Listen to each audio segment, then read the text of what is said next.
લઈશું. 5 છોકરા સળંગ બેઠા છે, એટલે સીધી લીટીમાં બેઠા છે. શરૂઆતમાં આપણે સીધી લીટીવાળી કરશું, પછી સર્ક્યુલર કરશું. સીધી લીટી પ્રમાણમાં સહેલી પડે. એ બી ની જમણી બાજુએ છે.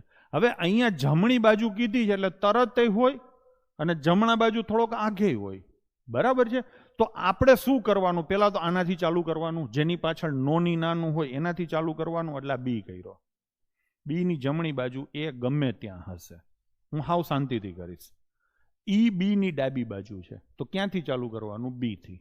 તો આ બી છે જ, તો એની ડાબી બાજુએ કોણ છે? ઈ. થઈ ગયું કે નહીં? પરંતુ આવ્યું ને વાક્ય પરંતુ.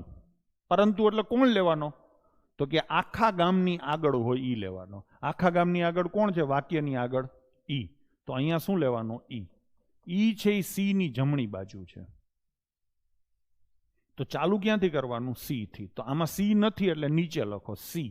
એની જમણી બાજુ કોણ આવશે? ઈ. આવશે કે નહીં? હવે આમાં કોમન કોણ છે? આમાં કોમન છે ઈ. તો આ ઈ કોમન થઈ ગયા. એનાથી આ બાજુ કોણ આવશે? સી. 4 જણા ગોઠવાઈ ગયા કે નહીં? સોરી, 5 જણા છે, એટલે હજી એક વાક્ય બાકી છે.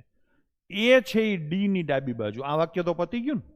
હવે ડી થી ચાલુ કરો. ડી ની એટલે ડી થી. આ ડી છે, એની ડાબી બાજુ કોણ છે? એ. લો થઈ ગયો. હવે આ બેમાં કોમન કોણ છે? એ. તો એ અને આ બાજુ કોણ આવશે? ડી. ગોઠવાઈ ગયા કે નહીં બધા? એકદમ ઈઝી ક્વેશ્ચન હતો.